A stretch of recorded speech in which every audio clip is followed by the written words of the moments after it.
Mr. Messy by Roger Hargreaves.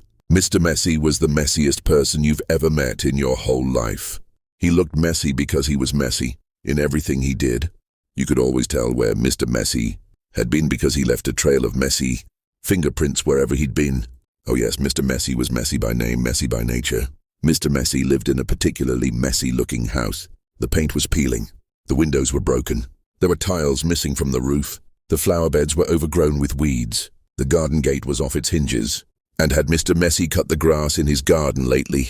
He had not. One morning, Mr. Messy woke up in his messy bed, yawned, scratched, got up, cleaned his teeth, leaving the top off the toothpaste, had his breakfast, spilling cornflakes all over the floor, and then set out for a walk, tripping over a brush he'd left lying in the garden 2 weeks before.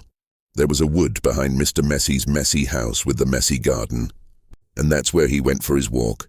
It was a particularly large wood with lots and lots of trees, and it took Mr. Messy a long time to walk through it. But he didn't really mind because he felt like walking that morning, so he walked and walked right through the wood until he came to the other side. And do you know what he found on the other side of the wood? Mr. Messy found the neatest, prettiest-looking little cottage that he had ever seen. It had a lovely little garden with a stream running through the middle of it. There was a man in the garden clipping the hedge. He looked up as Mr. Messy approached. "Good morning." "I'm Mr. Messy," said Mr. Messy. "I can see that," replied the man, looking him up and down. "I'm Mr. Tidy, and I'm Mr. Neat," said another man, appearing out of the house. "Tidy and neat," said Mr. Tidy. "Neat and tidy," said Mr. Neat. "We're in business together," explained Mr. Tidy. "And the people who own this house have asked us to do some work for them." "What sort of work?" asked Mr. Messy. "Oh, we make things nice and neat," said Mr. Neat. "Tidy things up," added Mr. Tidy. "Perhaps we could come along and do some work for you?" said Mr. Neat, looking at Mr. Messy, who was looking even messier than usual that particular morning. "But I don't want things neat and tidy," said Mr. Messy, looking downright miserable at the thought of it. "Nonsense," said Mr. Tidy. "Fiddlesticks," said Mr. Neat. "But," said Mr. Messy. "Come along," said Mr. Neat. "Off we go," said Mr. Tidy. But, said Mr. Messy. "But nothing," said Mr. Neat, and bundling him into their van, which was parked behind the house, off they went to Mr. Messy's house at the other side of the wood.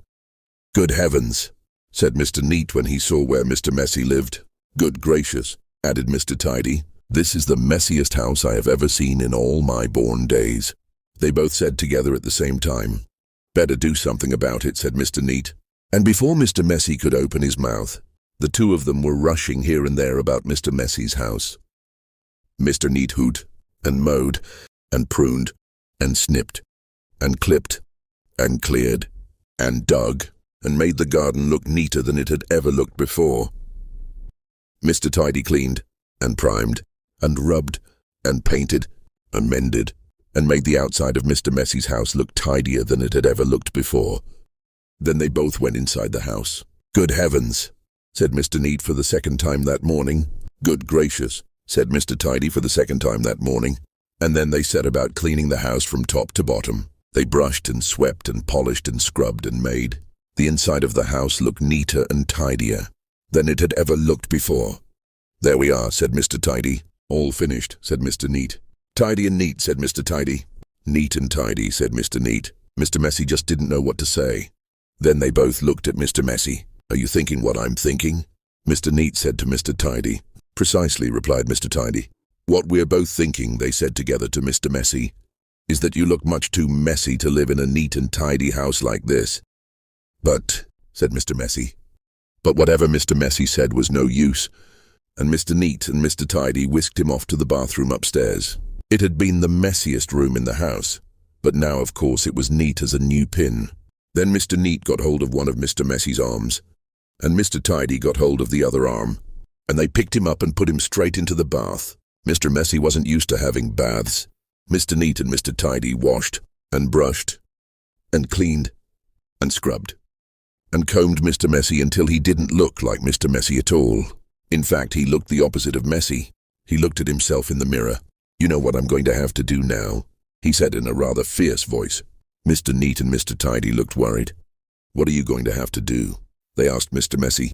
"I'm going to have to change my name," said Mr. Messy. And then he chuckled, and Mr. Neat and Mr. Tidy chuckled, and then Mr. Messy laughed. And Mr. Neat and Mr. Tidy laughed. And then they all laughed together and became the best of friends. And that really is the end of the story. Except to say that if you're a messy sort of person, you might have a visit from two people. And you know what they are called, don't you? The end.